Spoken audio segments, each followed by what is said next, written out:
la entrevista.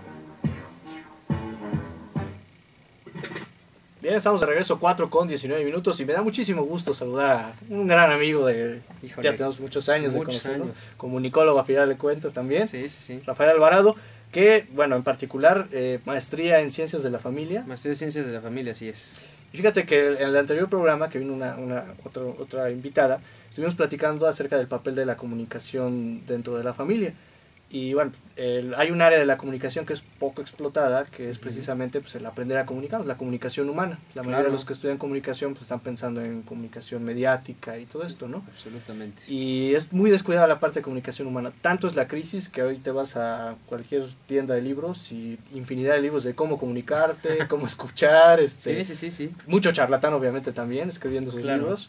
Pero fíjate, ahí el papel tan descuidado de la comunicación en una sociedad que cada vez creo que tiene una crisis mayor, porque pues no estamos aprendiendo a comunicarnos. Mira, tienes toda la razón y la verdad es que me da mucho gusto verte, amigos desde hace muchos años, no hay que decir cuántos, pero hace muchos años.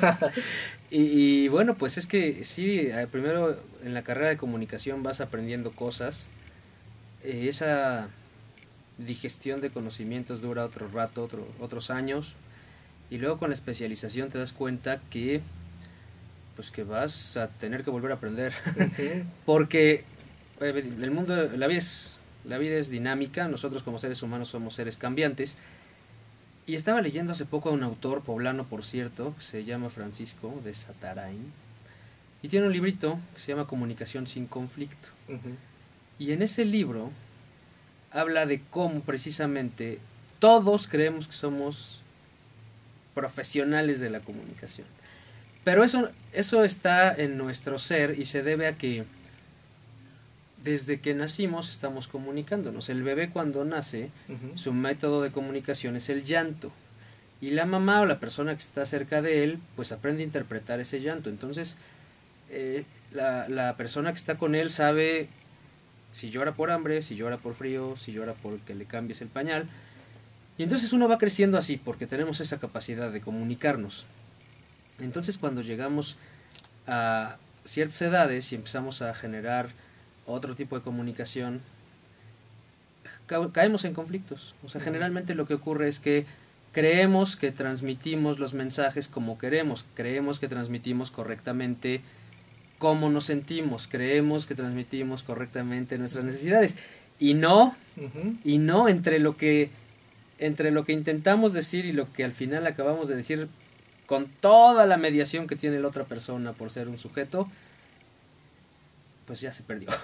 O sea, no lo logramos, no lo logramos y caemos en conflictos, en malentendidos, en confusiones, nos lastimamos, nos ofendemos, muchas cosas. Y entonces es muy importante entender que al ser seres dinámicos y cambiantes y al interrelacionarnos con otros seres que son iguales a nosotros, que también tienen su percepción y su subjetividad y su manera de procesar todo, pues pocas veces logramos establecer unos vínculos de comunicación pues totalmente limpios, totalmente efectivos.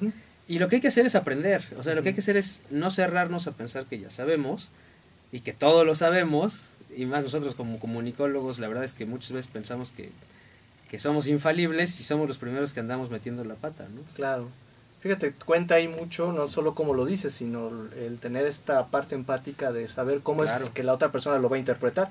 Correcto. A veces construyes muy bien tu mensaje, pero el otro también cuenta, o sea, si son los mismos valores que tiene para ti. Absolutamente, y en la relación interpersonal, pensando en la familia, que pues es la maestría que estudié, además tengo pues el regalo de tener una familia hermosa. Aprovecho para saludar a mi esposa que me está escuchando, a mis hijos que si no están dormidos me están escuchando también. Estás arrullando por detrás de la radio. Lo estoy arrullando. Pues la familia pues es una comunidad, microcomunidad, es una sociedad, la primera sociedad. Y entonces estableces lazos de comunicación, pero fíjate cómo las cosas se van dando ahí adentro, ¿no? Pongamos un ejemplo, llegas un viernes en la tarde, después de la jornada laboral, te encuentras a tu esposa, digo, en este caso mi esposa está en la casa cuidando a los bebés, están pequeños, y tú no sabes, a lo mejor tú llegas cansado, tú llegas con tu carga, tú llegas con tu, pues sí, con todo lo que traes. Traes tu mundo todavía laboral. Sí, tu mundo, a la casa. tu mundo.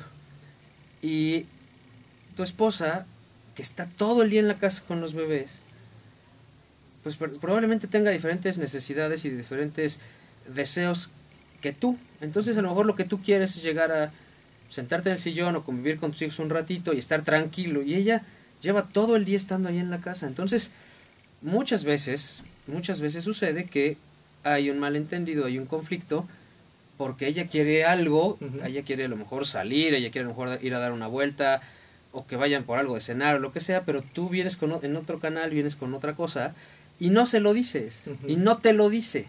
Entonces fíjate, con los novios pasa mucho, ¿no? Y con los esposos también, tú estás esperando que tu esposa te adivine el pensamiento, y tu esposa está esperando que tú se lo adivines a ella. En lugar de manifestar lo que necesitan, lo que quieren, lo que sienten, lo que piensan. Como si fuera la obligación del otro el leer y adivinar tus pensamientos. Correcto. Y entonces, pues es que hay que decirlo, porque si no se genera, y ya sabes, la escena típica, ¿no? Llega el novio a casa de esa es clásica. Llega el novio a casa de la novia y, ¿qué pasó, mi amor? Y se sienta en el sillón, vamos a ver una peli, ¿no? Y la novia, con una cara gigante de enojo, ¿estás enojada? No. ¿Qué tienes? Nada. Y entonces ella, y de repente se arma la escena, pues es que yo quería salir, pues es que yo no sabía que tú querías, o al revés. No es que haya un culpable, es que todos somos responsables de emitir correctamente, bueno, a lo mejor incorrectamente, pero por lo menos de expresar lo que queremos y lo que sentimos y lo que nos hace falta, para que no caigamos en esas escenas de que pues te enojas porque el otro no te supo leer el pensamiento ni entender tus deseos cuando no se los manifestaste. No, pero aparte de llegar a la agresión, ¿no? Es que bueno, también. No me conoces, entonces eso significa que no me conoces, porque tú deberías saber que a mí me interesa esto. Pero a veces lo más grave es que construimos esas escenas. Sí. O sea, ya la pareja se forma y ya construye esas escenas. Sí, entonces, incluso tú sabes que si te pasas 10 minutos, automáticamente tu esposo, tu novia se va a enojar, y a veces lo haces a propósito, ¿no? Sí, repetimos patrones, fíjate. También me he dado cuenta que tenemos, bueno, aprendemos todo, aprendemos de la gente que nos formó, en el camino en el que nos formamos, aprendemos la alegría, aprendemos el enojo, aprendemos el amor. Entonces, probablemente tú te enojas como alguien, pueden ser tus papás, que estuvo cerca de ti.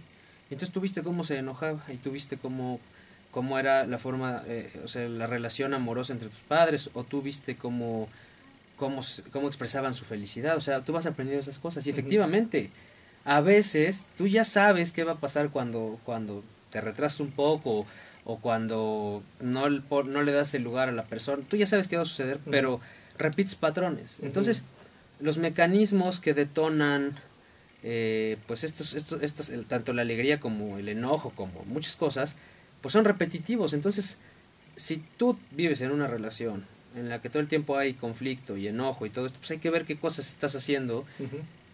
Atención, porque también transmite, y sobre todo transmite lo no verbal. No es que también transmite, es que sobre todo transmite la comunicación no verbal, porque tú sabes que gestos, movimientos, posturas, son muy importantes. Tono de voz, inflexiones, volumen, cercanía, claro, la proxemia, transmiten mucho, y a veces mucho más que lo que estás diciendo verbalmente.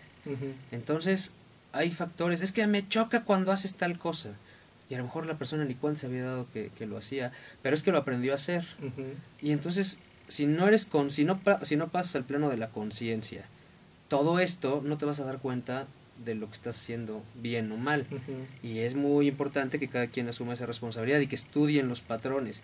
Siempre nos enojamos cuando tú, el hombre a la mujer, ¿no? Cuando tú saludas a tus amigos, le dices a tu novia, a tu esposa, y eres tan efusiva, ¿no? Entonces, eso a mí me molesta, pero nunca se lo habías dicho. Entonces, nada más cada que pasaba, te hervía la sangre, te enojabas, pero nunca le habías manifestado eso. Y entonces nunca ha habido diálogo al respecto. Pues tiene que haberlo, si no, ¿cómo lo resuelves? Pero así caemos. Es como prepararnos para la pelea antes de prevenirla, ¿no? Entonces prefiero ponerme los guantes de box para llegar a la casa que cambiar el patrón y hacerlo algo diferente, ¿no? Exactamente, hay que cambiar los patrones, porque si no cambiamos eso, pues caemos en lo mismo y nos enojamos por las mismas cosas.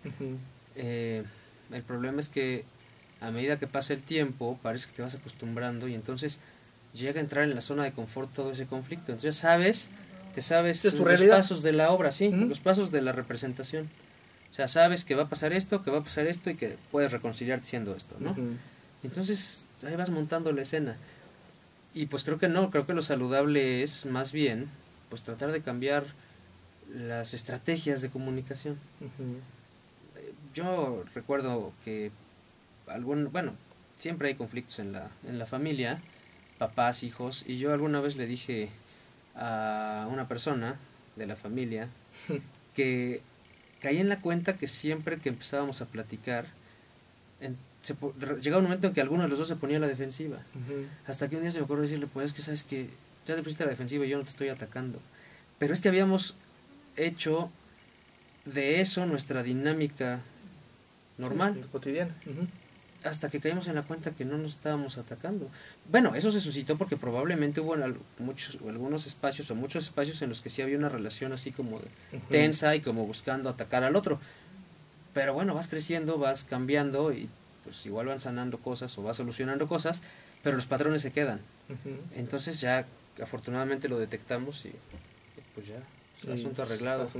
Sí. Muy interesante, vamos a continuar con este tema, 4:31 y regresando del corte, continuaremos.